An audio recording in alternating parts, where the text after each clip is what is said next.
Good afternoon and welcome everyone. Thank you for joining us at our program today. We appreciate that you're choosing to spend this time with us. My name is Lisa Kelly and I am the Outreach and Publicity Manager for the Long Branch Free Public Library.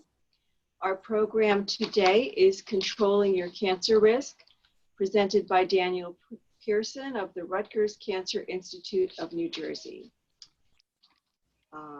Before we begin, I would like to mention a few of our upcoming services or ongoing things we have happening at the library. Right now, we're doing an outside library express at the main library at 328 Broadway, where you can come and sit outside, weather permitting, use our Wi-Fi, use a laptop and get computer assistance, an appointment with a social worker, a notary if you needed, and printing, faxing, scanning, and copying services are also available. You can also place holds on materials and use our curbside pickup to pick up books, movies, and music at the main library and also the Elberon Branch Library. Please use our virtual calendar on our website at longbranchlib.org to see what's going on and what events are scheduled each month. We also have daily story times and weekly craft programs available virtually for children. You can check out our YouTube channel and follow us on Facebook, Instagram, and Twitter to see what's going on and stay up to date with our events and programs. Okay, so now I would like to begin and welcome Daniel Pearson to the library today, who's going to present our program. Daniel? Thank you, Lisa. Good afternoon, everyone, and welcome to Controlling Your Cancer Risk. My name is Daniel Pearson. I'm part of the Community Outreach and Engagement Team at Rutgers Cancer Institute of New Jersey, as well as the Screen NJ program, which aims to improve access to lung and colorectal cancer screenings in New Jersey. So a brief introduction about what the Community Outreach and Engagement Team does at the Cancer Institute. We wear many hats, but our main goal is to reduce the cancer burden in underserved populations across New Jersey, as well as increase preventive cancer screening rates in the state. So one of the ways we do that is with our educational workshops, and today's topic aligns well with our mission, since our personal cancer risk plays a big part of how we approach healthcare services. So we'll be learning a lot during today's presentation, but we'll be focusing on four main objectives. The first is understanding the difference between hereditary and sporadic risk factors for cancer. We'll also learn how cells mutate and initiate cancer growth. We will understand gene function as it relates to cancer. And finally, the last section, we'll gather information about genetic testing and genetic risk assessment services. So before we begin, I just have a few questions to kind of gauge the audience, and you can answer these in the chat box if you'd like. You don't have to answer, obviously, but we do recommend it. So the first question, these are all going to be true or false. Question number one, you will always get cancer if you carry a gene mutation.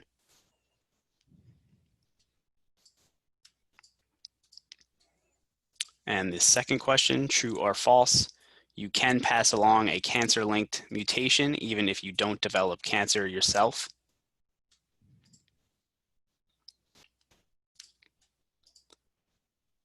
For the third question, true or false, you can make lifestyle changes to reduce your cancer risk. And lastly, true or false, age is the #1 risk factor for cancer. So let's start today's discussion by identifying the types of risk factors that we'll be covering over the next 45 or so minutes. So what is a risk factor? A risk factor is anything that increases your chances of getting a disease. In today's case, that's cancer. So today we'll be separating cancer risk factors into two categories, hereditary and sporadic.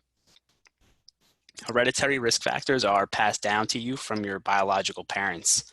Hereditary cancer risk is linked to inherited gene mutations, which have been scientifically proven to be related to the development of certain cancers. It's commonly thought that cancer, quote unquote, runs in the family, And while this may be the case, in some instances, only about 5 to 10% of cancer cases are actually hereditary in nature.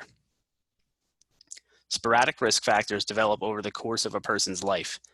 These can be anything from lifestyle habits, exposure to chemicals or radiation, or just the natural human aging process. And as we'll discuss later on, age can actually be considered the #1 risk factor for cancer. So cancer, like many other diseases, is actually a genetic disease.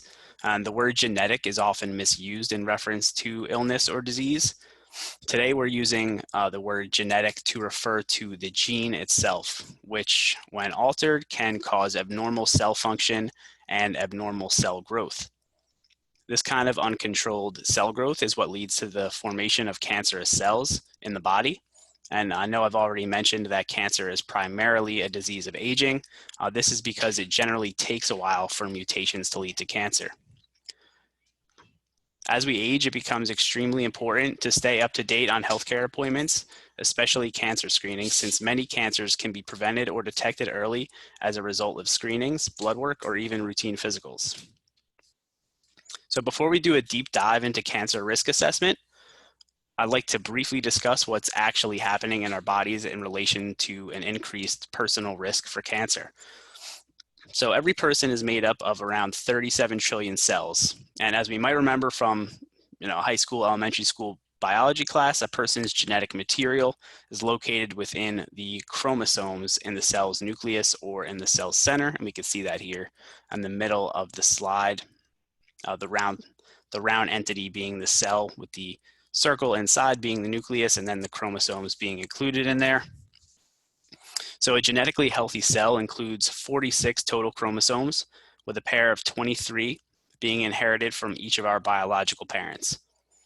DNA, which is considered our genetic instruction manual, is located within these 46 chromosomes. And as we see on the image on this slide, human genes are actually located within DNA. So they're considered segments of a person's DNA if you're looking under a very, very powerful microscope. Most of the over 20,000 human genes are exactly the same in every person. However, less than 1% are variable across humans. So those are the genes that actually make us different, whether it's personality, appearance, and important for this presentation, disease or cancer risk. So to summarize about the gene can be considered the basic physical and functional unit of heredity. We've already mentioned each person inherits one copy of each gene from their biological parents, and genes are especially important for producing proteins which carry out vital tasks for our bodies, which can be anything from preventing tumors or forming or killing off damaged cells in the body that would otherwise cause cancer. So a good way to think about genes are as notes on a sheet of music. So if let's consider all of us starting off as the same song. Pick any song you like. We can change individual notes. We can change sections of the music to create a different tempo, a different scale, a different pace. So family members often have similar genetic makeups, which is why siblings or cousins may look similar, and also why some diseases seem to run in a family. And these little tweaks are what make us different. So here we have a diagram which shows how cancer might be passed down in a family. Since genes are passed down from our biological parents, who each have 2 sets, like we've said a few times, everyone has a chance of inheriting 2 of 4 versions of a given gene, versions or copies as they're sometimes referred to. Now let's take a quick look at this graphic on the slide to better understand the concept of heredity. So the male at the top of this diagram on the top left had a genetically linked cancer during their lifespan. So this means that all offspring and their offspring theoretically have a chance of inheriting the gene that causes cancer. It's also possible that offspring and relatives will inherit the cancer-causing gene, but not actually get cancer themselves.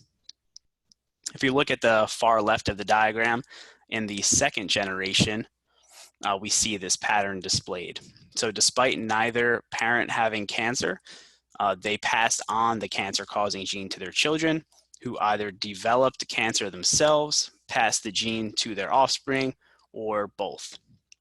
This is just one example of why it's important to understand your family history of cancer and disease. So just because your parents, grandparents, siblings might not have had cancer, there is still a chance that a cancer-causing gene might be present in your family line. So those less than 1% of genes that differ between each person, they're known as genetic mutations.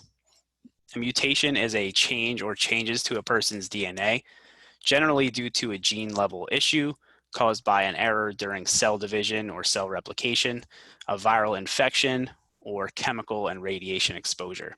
And although the word mutation usually has a negative connotation, not all genetic mutations are detrimental to us. They might actually be beneficial, such as being a very fast runner or having a photographic memory, but they can also cause little to no effect on a person. So these mutations carry over when cells divide and copy, just like human beings on a larger scale. Cells in our body have reproductive and life cycles, with cell death sometimes being predetermined or pre-programmed. When cells age or are damaged, new cells will eventually take their place. And because certain genes control the process of healthy and regulated cell division, when one of those genes is damaged or mutated, it leads to uncontrolled growth of abnormal cells. So the uncontrolled growth of those abnormal cells are what causes a tumor effectively. So this is how cancer forms. Because abnormal cancer cells are capable of faster growth and division, they're able to overtake what's called a cellular environment, or the area in and around a specific cell. And they can turn healthy tissue into unhealthy tissue. And as I just mentioned, they could do this at a much faster pace than a healthy cell would. So we see at the top here, this is an example of normal cell division. When a cell is damaged and then not repaired, there's sometimes a pre-programmed cell death, which is called apoptosis, that occurs. And this is a function of some healthy genes. And we'll take a look at one of these genes later on in the presentation that would kill off an unhealthy cell that could potentially lead to cancer. So beneath that, on the bottom here, we have an example of a cancer cell multiplying at a much faster rate and eventually forming a cancerous mass of cells, which is a tumor. Now, tumors have the ability to affect and alter healthy cells within their proximity, as I just said, or their cell environment. In the diagram on this slide, we see the uniform nature of the healthy cells, which are the pink cells there, so they all kind of match, fit in with one another. They look similar sizes. And then we see the difference in size and shape of the unhealthy cancer cells, which are in the middle of the diagram in blue. Because tumors grow at such a fast rate compared to healthy cells around them, their genetic makeup is subject to constant change. Similarly, tumor cells can detach from the original tumor and spread to other parts of the body. And this is a process known as metastasis. And we see this here at the middle and the bottom of the slide, where that single blue cell has kind of broken away from the original tumor and is getting ready to spread to a different part of the body. So metastasis is a feature of advanced cancer, which becomes much more difficult to treat than one that is detected early through preventive screening. So now that we understand how and why cells mutate, we can get back into discussing risk factors for cancers and what we can do to manage or prevent them. So just a refresher, earlier we talked about the difference between hereditary and sporadic risk factors. Hereditary risk factors are passed down from your biological parents, while sporadic risk factors develop over the course of a person's life. And again, these can be anything from lifestyle habits, exposure to chemicals or radiation, or the natural aging process. Some of the most common sporadic risk factors for cancer are also considered risk factors for overall general health. These factors include smoking, being overweight or obese, a sedentary lifestyle with little or no physical activity, a poor diet, and chronic alcohol use. Oftentimes, it is believed that cancer might run in a person's family, but as we've mentioned already, only about 5 to 10% of cancers are actually hereditary in nature. In most cases, the cancer itself isn't related to hereditary genetic mutations, but rather common lifestyle and behavioral risk factors, such as the ones that we see on this slide. So as an example, food insecurity within a family over an extended period of time will likely result in poor dietary habits across generations, which might heighten their risk for diseases that are linked to being overweight or obese, which is definitely a risk factor for some of the most common cancers. Here we have a graphic that displays the percent of cancer cases in adults over 30 years of age that are directly related to each of these sporadic risk factors that we just talked about. So as we can see here, tobacco use has the highest link to cancer of these behavioral risk factors, with almost 20% of cancer cases being attributed to either cigarette smoking or tobacco use. And then as we go down the line, we see some of those other risk factors that I just mentioned: excess body weight or overweight, obese, alcohol use, UV radiation, which is important in links to skin cancer, a poor diet, and then also physical inactivity. Personal cancer risk can also increase if multiple risk factors are present at once. So for example, if a person smokes cigarettes, drinks alcohol frequently, is obese, and does not exercise, they might have a higher overall cancer risk than if they were to only drink alcohol. Think of it as a compounding issue there. The good thing is that we can change the way we behave to reduce or manage our personal cancer risk. The perpetual practice of unhealthy risk factors can result in what is known as an epigenetic change rather than just a genetic change. So rather than the gene being mutated, we can think of an epigenetic change as sort of a post-it note that leaves an instruction for a gene. So what happens when we leave a post-it note in real life, right? We finish the task, we remove the post-it note from wherever we stuck it, we crumple it into a ball, we throw it away, and that's a good thing. So since these changes are reversible, you will most likely not pass these genes down to your offspring. And we can always do things to better our, personal cancer risk and kind of just manipulate these epigenetic changes in our favor. So I've added some resources that can assist in improving unhealthy behavioral risk factors. For fitness, the YMCAs are always a great resource, many of which have turned to virtual programming during COVID-19 and have started to reopen, as gyms are reopening slowly at currently a 25% capacity. Also, YouTube has become a very popular source for home workouts since the gyms have been closed. There are so many fitness experts who have channels. You'll be able to find pretty much any style of exercise that might be right for you, and can also be done, with no equipment, right in your living room. Tobacco Free for a Healthy New Jersey has 11 quit centers located across the state. So this resource links you up with a trained tobacco cessation specialist to help create a plan for quitting smoking. Similarly, the New Jersey Quit Line is a free program dedicated to help New Jersey residents quit using tobacco products. The website includes resources and tools to support your decision to quit. Now, a great benefit of these websites: English and Spanish quit coaches are available, as well as interpreters for additional languages. And they also provide assistance for vaping and e-cigarette cessation. NJ SnapEd is a part of the Supplemental Nutrition Assistance Program. It's a nutrition and physical activity program aimed at teaching New Jersey residents how to make healthy, budget-friendly food choices and lead more active lives. And they also provide educational resources that can be accessed right on their website. And we have a resources page that goes along with this workshop, so that will be distributed out to any participants following the presentation. Now, despite all of the behavioral risk factors we just discussed, cancer is predominantly a disease of aging, meaning that your likelihood of developing cancer increases as you get older. In the United States, about 87% of all cancer cases occur after the age of 50. This is because cancer generally requires an accumulation of factors that occur over a person's life. As we age, we accumulate exposure to sporadic and environmental risk factors, which may act on their own or couple with hereditary factors to eventually lead to cancer. So this visual from the CDC shows the rate of new cancers by age group in the United States. And we can see the dramatic increase as we move into the higher age ranges, with age 50 to 54 being highlighted with a red outline. Here we have the median age of diagnosis for the 4 most common cancer sites in the United States.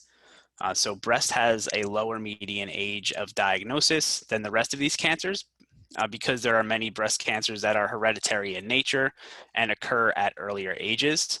Also, screening for breast cancer starts a little bit earlier than screening for the other cancers on this list, so they might be picked up or detected earlier. Similarly, prostate cancer has pretty strong hereditary links, and we'll be discussing a specific gene in a few slides that's heavily linked to breast cancer. So that'll be an interesting discussion we have. Now let's move on to cancers that are caused by hereditary factors. So these cancers, as we just mentioned, with certain breast or prostate cancers, can be diagnosed at a younger age. Specifically for breast cancers, this is often a telltale sign that your cancer might be linked to an inherited gene mutation. Some other traits of hereditary cancers include multiple types of cancer in one person, as well as unusual or rare cases of cancer. There are even some hereditary syndromes that have extremely serious effects on the genes that would normally act in preventing the formation of tumors, which leads to several instances of uncontrolled cell growth and cell division at a very young age. People can develop, dozens to hundreds of tumors at very young ages because of these diseases. There's also evidence that some cancers affect specific racial or ethnic populations more than others. These genetic changes have occurred over extended periods of time due to similar environmental exposures or regional diets. And as we know, hereditary cancers only make up about 5 to 10% of cancer cases, but there's still a possibility that if a type of cancer runs in your family, there may be an associated gene mutation that is being passed down to your offspring. So to use an example of hereditary cancers, we will briefly discuss how the BRCA1 gene increases a person's risk for certain types of cancer. BRCA1 is commonly referred to as the breast cancer gene. A healthy BRCA1 gene is responsible for repairing damaged DNA, as well as for suppressing tumor formation in cells. When this gene is damaged or mutated, it is heavily linked to hereditary and triple negative breast cancers, which are notoriously difficult to treat. Before the age of 80, roughly 72% of women with a BRCA1 mutation will develop breast cancer, while 44% will develop ovarian cancer. There's also an unrelated gene in the human body known as BRCA2 or breast cancer 2. This gene, like I said, unrelated, but it does have similar effects on hereditary cancer risk, specifically with breast cancer in women and ovarian cancer in women. So here we see the effects of a BRCA gene mutation on breast cancer risk. Women with an inherited mutation are over 7 times as likely to develop breast cancer during their lives. And similarly, we see that women who carry the same mutation over 25 times as likely to develop an ovarian cancer, which generally is a very uncommon cancer, relatively speaking, when we talk about cancer incidence rates, but up to 40 out of 100 women with a BRCA mutation will actually develop cancer during their life. Now, when considering hereditary disease, it's important to remember that we receive 1 copy of every gene from each of our parents. So this means that genes don't discriminate by gender identification, meaning that a mother can pass a damaged gene to a son, and a father can pass a damaged gene to his daughter. Oftentimes, and in the case of the BRCA gene that we just discussed, a damaged gene is linked to heightened cancer risk in both men and women. So men who carry this mutation are more susceptible to prostate, pancreatic, as well as male breast cancers. So for instance, if a male breast cancer were to run in your family, there's a possibility that it is linked to that type of BRCA gene mutation. So all of this information highlights the importance of knowing and understanding your personal cancer risk. If possible, try and find out any relevant medical history from family members and make sure to share as much information as possible with your healthcare team. There's even the possibility that your personal cancer screening recommendations might change based on personal or family medical history, especially if you're known to have certain inherited gene mutations. For an example of how screening recommendations might change depending on a person's cancer risk, we can use the American Cancer Society's most recent breast cancer screening recommendations. These are from 2015. So we're going to just, go through average risk versus high risk on this slide. So a woman is considered to be at average risk if she doesn't have a personal history of breast cancer, a strong family history of breast cancer, or a genetic mutation known to increase the risk of breast cancer and has not had chest radiation therapy before the age of 30. It's recommended that average risk patients begin annual mammograms at age 40. So as I mentioned earlier, the reason why breast cancer might present at an early median age is because the screening age is much earlier than some of the other cancers. So for high risk, women who are at high risk include those with a known cancer-linked gene mutation, such as the BRCA1 gene that we discussed, a first-degree relative with a known gene mutation, or have received radiation treatment to the chest area between the ages of 10 and 30. For high-risk patients, the American Cancer Society recommends not only an annual mammogram, but also a breast MRI, and that these annual screenings begin at age 30 rather than at age 40. So we see the differences between high risk and average risk here.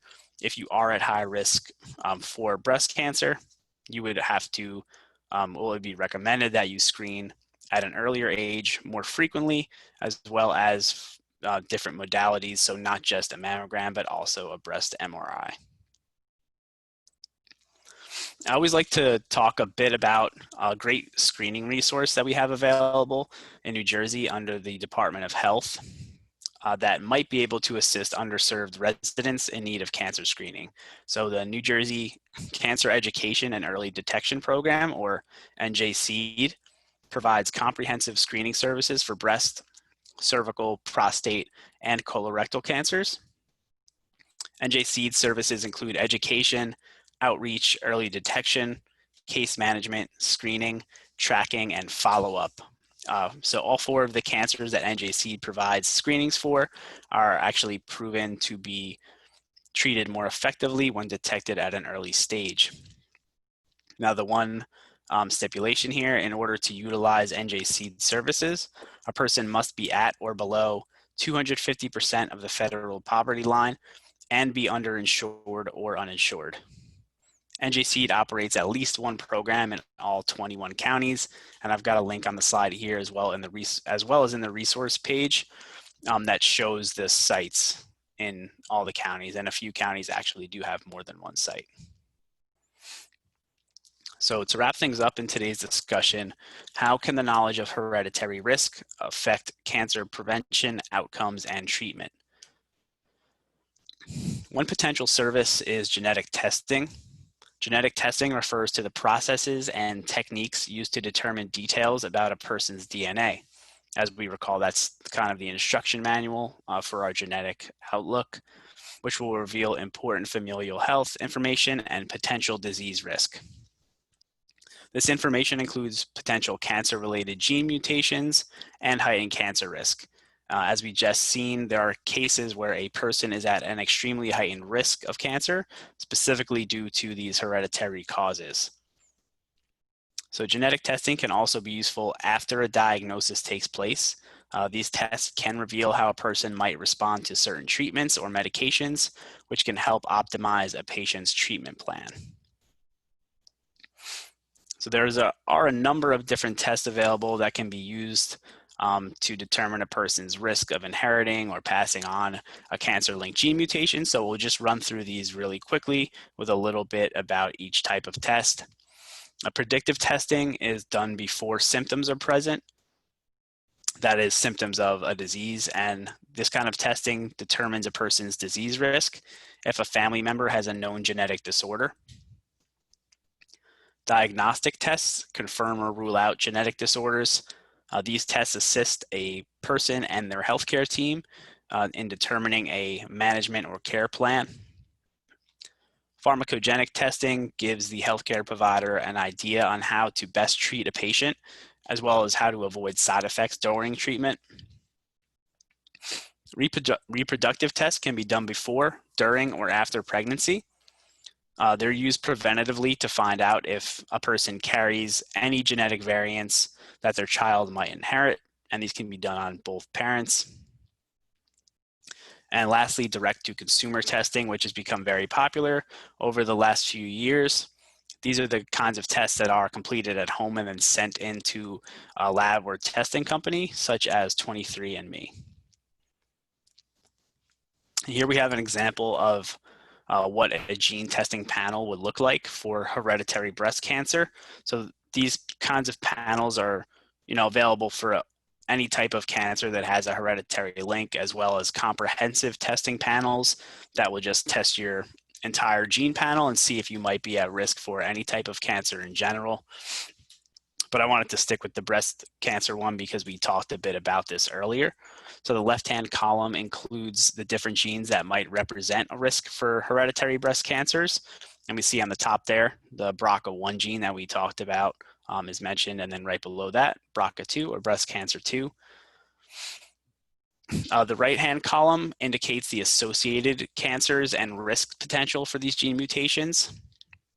So for instance, on the top with the BRCA1 gene, we see there's a 57 to 80% heightened chance of female breast, 39 to 40% heightened risk of ovarian cancer, as well as pancreatic, melanoma, prostate, and male breast cancers. If patients are concerned that they may have inherited a cancer-associated gene mutation, you might want to refer them to a genetic testing company. This particular panel is from a company called Ambry Genetics, and these types of panels are pretty much accessible on any testing company's website for a quick preview. So another option we have in assessing personal risk is genetic counseling. Genetic counselors are healthcare providers who have specialized knowledge in the field of genetics, as well as in counseling and support. They can specialize in many different healthcare fields, including prenatal health, pediatrics, cardiovascular health, neurology, and important for today's discussion, oncology. Genetic counselors can be especially helpful in sorting out resources regarding inherited conditions that might affect a patient or their family members. They could also help with further tests if you think you might have an inherited condition, or next steps in the genetic risk assessment process, or psychological support, including shared decision-making and adapting to a newfound knowledge of your condition or of your heightened disease risk. So this slide includes some very helpful resources regarding genetic testing and counseling. The Life Center at Rutgers Cancer Institute of New Jersey is designed for individuals who are concerned about risks to develop cancer based off of their family history. The initial consultation at the Life Center is free of charge. And genetic counselors from this program, also the HOPE program within the Life Center, also see clients at partner sites in Princeton, Hamilton, Somerset, and Long Branch. The National Cancer Institute and American Cancer Society have some wonderful resource pages on their websites dedicated to genetic risk assessment, including a ton of genetic testing and counseling information. Both are included in the resources at the end of this presentation, as well as a link to the Life Center at Rutgers. All right, so that concludes the presentation, but I do want to follow up with some post-test questions. So these are actually the same questions we saw earlier. They are all going to be true or false. So I will just run through these one more time. Feel free to answer in the chat box if you'd like. So true or false, you will always get cancer if you carry a gene mutation.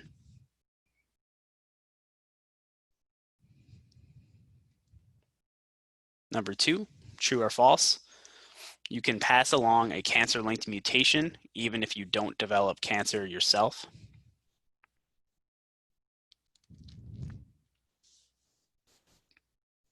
Question number 3, true or false, you can make lifestyle changes to reduce your personal cancer risk.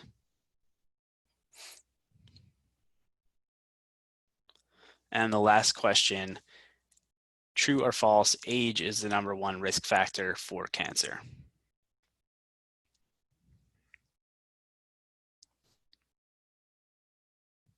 And these are just the answers. So number 1, you'll always get cancer if you carry a gene mutation. That is false. Question 2, you can pass along a cancer-linked mutation even if you don't develop cancer. That is true. You can make lifestyle changes to reduce your cancer risk. That is also true. We talked about that with epigenetic changes and how you can kind of, increase your activity, better your diet, and just kind of manage those lifestyle factors that could lead to cancer. And then the fourth question, age is the #1 risk factor. That's also true. We mentioned that a bunch of times. We saw the charts that show how much higher the prevalence of cancer is in older Americans.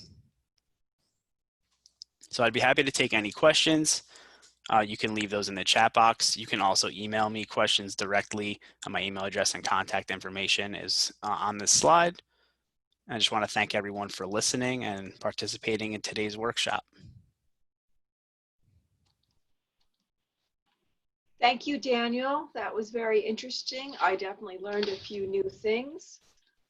For instance, I didn't realize age was such a risk factor for getting cancer. I want to also add that if you have any questions about the program today, you can reach out to me, Lisa Kelly, at the Long Branch Free Public Library. My email address is on the screen, or you can call me at 732-222-3900, extension 2350, and I will be happy to answer questions or find out information or refer you to Daniel for anything that I'm unable to help you with. This will be recorded and placed on our YouTube channel if you'd like to watch it again or share it with other people who might find it interesting or useful. Thank you very much for joining us today. And please, again, check our website, longbranchlib.org, for future programs, events, and information about our services. Thank you. Thank you, Daniel. Thanks, Lisa. See you again. You're welcome. Of course. Bye-bye. Take care. Thank you, everybody. Goodbye.